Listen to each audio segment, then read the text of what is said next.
이 누워있지 않는 생활이 넘어진 위험을 줄인다고 합니다. 이른바 낙산사고라고 하는 넘어져 다치는 것도 70대 이후로는 단번에 늙어버릴 위험 요인이라고 할 수가 있습니다. 젊은 사람들이라야 골절되고 한 30주 정도 입원을 했다 하더라도 단시일 내에 일상으로 복귀할 수가 있습니다. 그러나 고령자가 3주 동안 입원을 하게 되면 운동 기능은 물론 뇌 기능도 단번에 쇠약해 버립니다. 이 병원이라는 낯선 환경에서 불편한 생활에 얽매이면 치매 같은 증상이 나타나기 시작하거나 진행이 되기도 합니다.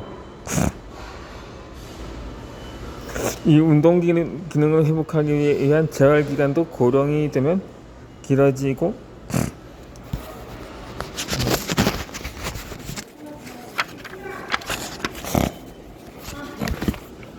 그리고 경우에 따라서는 이 후유증이 남습니다.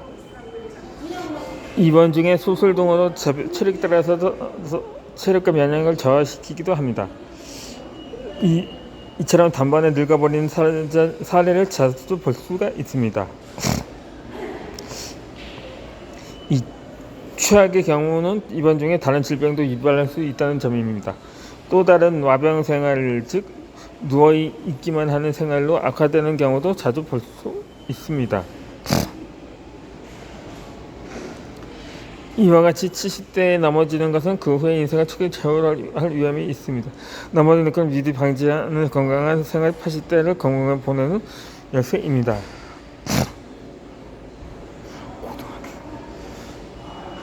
넘어지지 맙시다. 간단한 제법은 건강할 때 집안의 동선에 맞춰 난간 등을 설치해 주는 것입니다. 최근에는 공공기관에 요청하지 않아도 홈센터에서 쉽게 구입할 수가 있습니다. 요양 인정을 받는 사람이라면 케어 매니저와 상담하면 대연학 할인도 가능할 것입니다.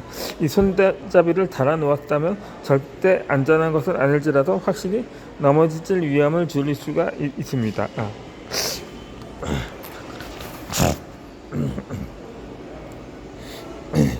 또 하나 넘어질 위험에 대한 제철에는 복용하고 있는 약을 되돌아보는 것입니다. 고령자가 되면 밤잠을 제대로 잘 수 없게 신경안정제를 처방받는 사람들이 있습니다. 사실 안정제에 근육에 의한 작용이 있습니다. 약의 근육이 다소 이완이 되었을 때 젊은 사람을 무방하지 않는 고령자에게는 힘을 쓸 수 없어 넘어지는 사고를 자주 당할 수 있습니다. 심지어 화장실 갈 때 넘어지거나 계단에서 떨어진 고령자의 낙상 사고가 자주 일어납니다. 이들 중에는 복용에 있는 약물과 관련이 있다고 생각해야 합니다. 이 취침 전에 신경안정제를 복용하고 있는 사람은 심야에 화장실 갈 때는 아침에 기상할 때 휘청거릴 가능성을 연구해 줍시다. 아침 이동에 충분히 좋아해야 합니다. 본래 안정제는 깊은 잠을 자게 하는 효과는 거의 없습니다. 다만 잠을 잘 들게 하는 것에 불과합니다. 수면제라면 깊이 잠들지만 과음한다면 호흡까지 멈춰버릴 위험이 있습니다. 이 때문에 신경안정제가 사용되고 있는 것입니다. 다른 안정제라면 점점 복용하는 약물의 양이 늘어날 수 있습니다.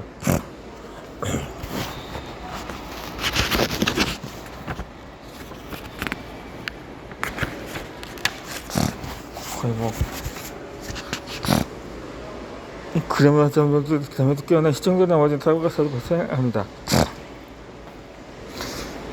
아무래도 숨결에 이제 자주 생기는 우울증약을 복용하는 편이 효과적일 수 있습니다.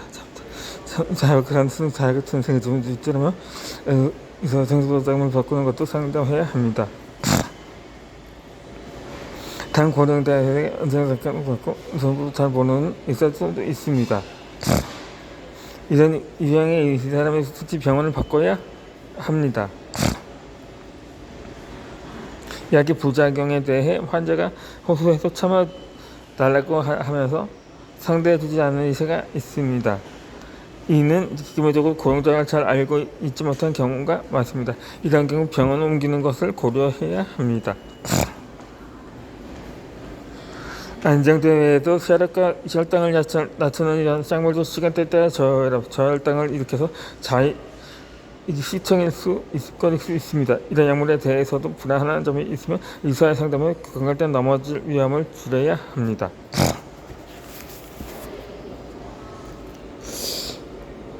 장수하고 싶으면 다이어트를 하지 말아야 합니다.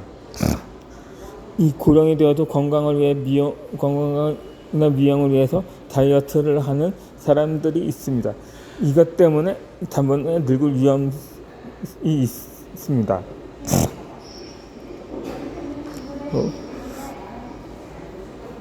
질환 때문에 식사 시간을 제한할 수밖에 없는 경우는 제외하고 적어도 70대가 되면 다이어트 등은 하면 안 됩니다. 현재 국가적으로 대사증후군을 검진하고 있습니다. 허리 질환을 측정하여 조금이라도 과체중으로 판정되면 생활습관을 개선하기 위한 지도가 실시되고 있습니다. 그러다 보니 좀 통통한 것만으로도 많은 사람들은 몸에 좋지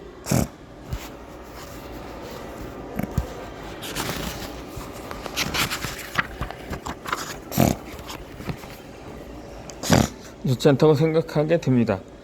이는 잘못된 생각입니다. 일찍이 미야기현에서는 5만 명을 대상으로 대군조사를 한 적이 있습니다.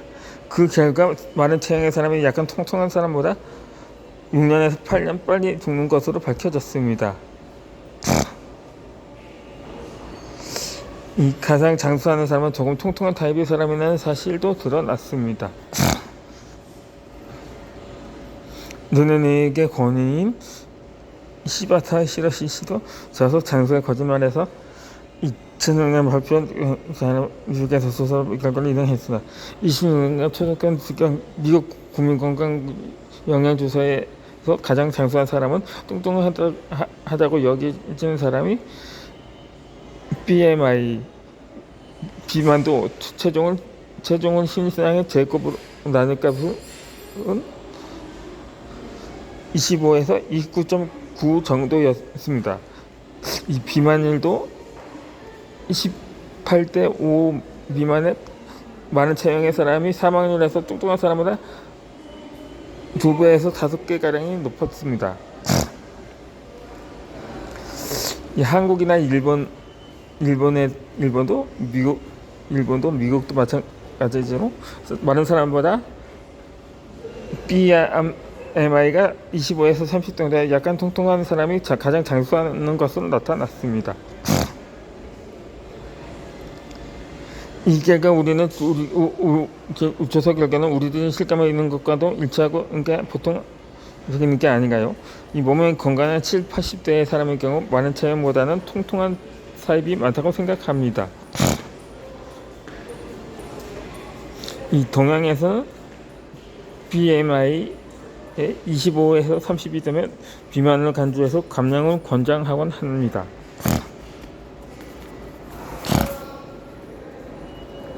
이 서양이라면 제일 높은 사망 원인이 허혈성 심장 질환 등입니다. 따라서 동맥경화를 방지하는 의미에서 체중 지도에 열심인 것도 이해해야 할 만합니다. 그러나 동양의 경우 사망 원인 1위 질환은 암으로서 허혈성 심장 질환은 OECD 국가 중에서도 현저히 적습니다. 그런데도 미국의 의학 상식을 그대로 도입해서 국가 시책에 적용하고 있습니다. 우리의 우리의 대사증후군 대책은 고령자 의료 현장은 무한정 모르는 학사나 관료들이 주도한 잘못된 시책에 지나지 않습니다. 성실하게 대사증후군 대책 지도에 따라 살이 빠져버리면 반대로 수명을 단축시키는 결과를 초래해야 합니다.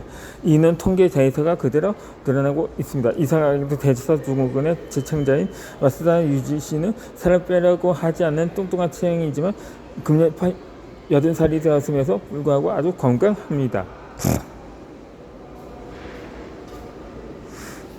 저도 오랜 세월 고령자를 진찰해왔지만 역시 고령이 되어도 건강한 사람은 통통한 사람입니다. 겉으로 봤을 땐 젊어 보이지만 실제 나이보다 10년에서 20년 젊어 보이는 사람이 있습니다. 대부분 통통한 사람들입니다. 반대로 실제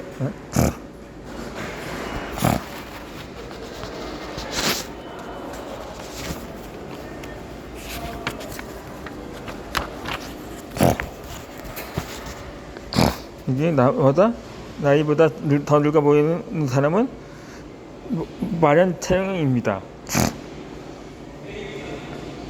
마르기 때문에 피부에 살력이나 윤기가 없고 주름이 눈에 띕니다. 이런 사람들에게는 단백질이 부족한 경향이 있습니다. 매일 먹는 식습 습관을 보라면 단백질 식사를 일상적으로 하고 있습니다.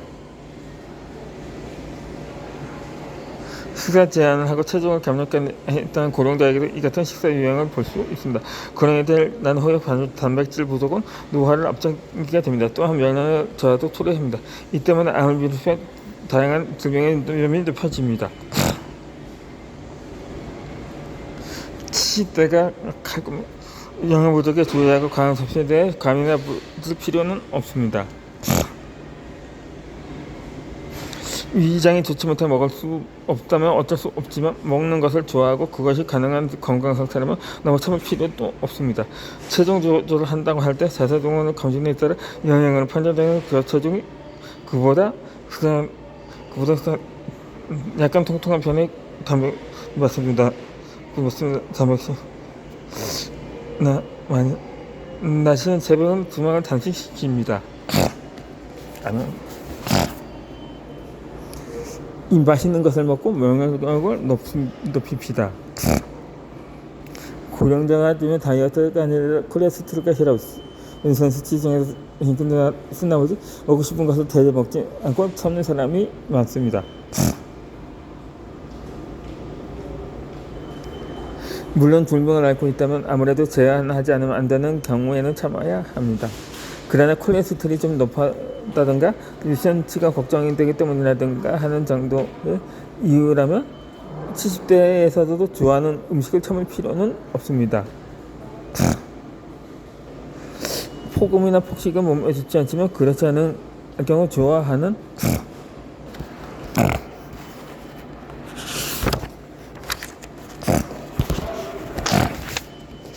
얘는 참치 말고 먹어도 됩니다.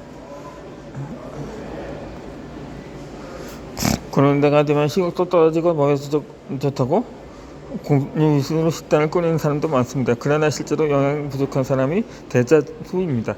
좋아하는 음식을 참는 것보다 먹고 싶은 것을 먹고 영양을 취하는 것이 좋습니다. 또 70대에게는 100세까지 생존하는 그 과정에도 앞으로 30년입니다. 어떻게 살고 싶은지에 따라 살아볼 필요가 있는 것 아닌가요? 혈압이나 콜레스테롤 수치 등은 언제까지나 시행한 등을 하면서 장수하고 싶은 것이 우선 그것보다 변내니 수명이 짧아서도 먹고 싶은 것, 기쁜 것, 늙고 생각하니까 어느 쪽이 행복한 삶인지 생각할 필요가 있습니다. 필자는 열심히 먹고 싶은 것을 참는다고 해도 장수할 수 있을지조차 자신스럽다고 생각합니다. 원래 혈압과 콜레스테롤 수치를 낮추기 위한 식사 제한은 동맥경화를 방지하기 위해 권장되고 있습니다. 하지만 이는 미국인 통계와 연구 데이터에 근거한 것입니다.